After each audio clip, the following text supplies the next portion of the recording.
तक हमने जो भी पढ़ा है उन सबको मिलाकर एक छोटा सा प्रोजेक्ट क्रिएट करते हैं। फॉर एग्जांपल एक वेब पेज डेवलप करना चाहते हैं जिसमें हम फन फैक्ट्स डिस्प्ले करेंगे।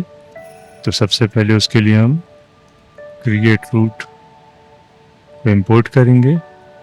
क्रिएट रूट मेथड को कॉल करेंगे और उसमें document dot gate element by ID की हेल्प से हम उस डिव को रिट्रीव करेंगे जिसकी आईडी रूट है, जो कि ये डिव है। और जो रूट एलिमेंट रिटर्न होगा उसको हम एक कांस्टेंट में, जिसका नाम अगेन हम रूट रख रहे हैं, उसमें स्टोर करेंगे। उसके बाद हम इस रूट में हम हमारा JSX मार्कअप को रेंडर करेंगे। मतलब जो भी कुछ हम यहाँ पर JSX फॉर्मेट में लिखेंगे वो इस रूट वेरिएबल यानी कि इस डिव जो कि एक एम्प्टी स्पेस की तरह बिहेव करेगा उसमें पास होगा। सो फॉर एग्जांपल यहाँ पर हम एक इमेज, एक हेडर और h1 और एक अनऑर्डर्ड लिस्ट पास करना चाहते हैं, बट हम एक साथ मल्टीपल कंपोनेंट्स को डायरेक्टली रेंडर नहीं कर सकते। इसके लिए हमको इनको किसी प्लेस होल्डर के अंदर प्लेस करना पड़ेगा, सच एज डिव।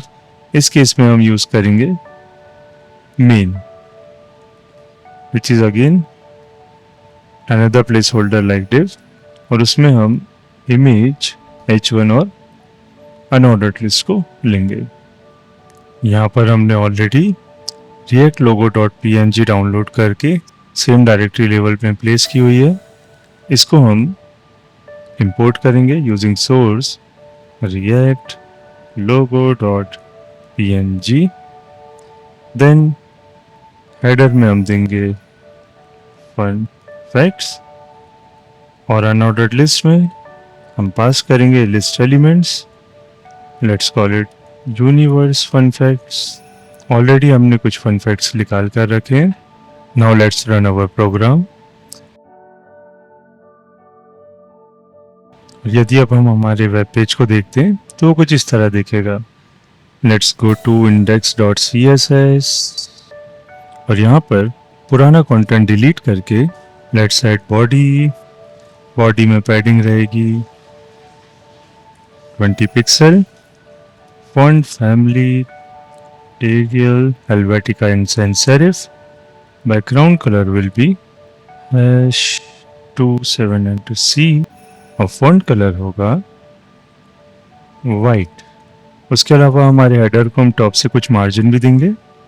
हेडर में margin from top will be let's say 30 pixel, और हमने ऑलरेडी CSS फाइल को index.html में लिंक करके रखा है। और यदि अब हम हमारे प्रोग्राम को रीरन करते हैं, so if we go to our page, तो अब हमारा पेज पहले से बेहतर दिख रहा है। राइट नाउ अभी हमारे पास एक बेसिक सा फन फैक्ट पेज तैयार है, बट उसमें इमेज प्रॉपरली डिस्प्ले नहीं हो रही है। साथ में सारा कंटेंट हमारा एक ही फाइल में आ रहा है, which is not a good coding practice. इसलिए अब हम इसमें कुछ मॉडिफिकेशन करते हैं। तो हमारा प्रोग्राम तो काफ़ी अच्छा दिख रहा है, बट प्रॉब्लम यह है कि सारी कंपोनेंट्स एक ही फाइल में आ रहे हैं। यदि हमारा प्रोजेक्ट बढ़ता है उस केस में आने वाले कंपोनेंट्स भी इसी फाइल में आएंगे, which is not a good coding practice. और उसके लिए हम यूज़ करेंगे रिएक्ट के पावरफुल फीचर का कंपोनेंट्स। अगर हम दूसरे प्रोग्रामिंग लैंग्वेजेस की बात करते हैं तो उनमें रीयूजेबिलिटी के लिए फंक्शंस का यूज़ होता है। फंक्शंस बेसिकली रीयूजेबल कोड को एक ही जगह रैप करके एनकैप्सुलेशन प्रोवाइड करते हैं। सिमिलरली रिएक्ट में भी हम किसी भी पर्टिकुलर पीस ऑफ कोड को फंक्शन के अंदर रैप कर सकते हैं। सो सबसे पहले हम एक फंक्शन डिफाइन करते हैं और उसके बाद हम कर्ली ब्रेसेस के अंदर हमारा कोड प्लेस करेंगे। नॉर्मल फंक्शंस की तरह ये फंक्शन भी कुछ वैल्यू रिटर्न करेगा और ये वैल्यू है हमारा एग्जिस्टिंग कोड।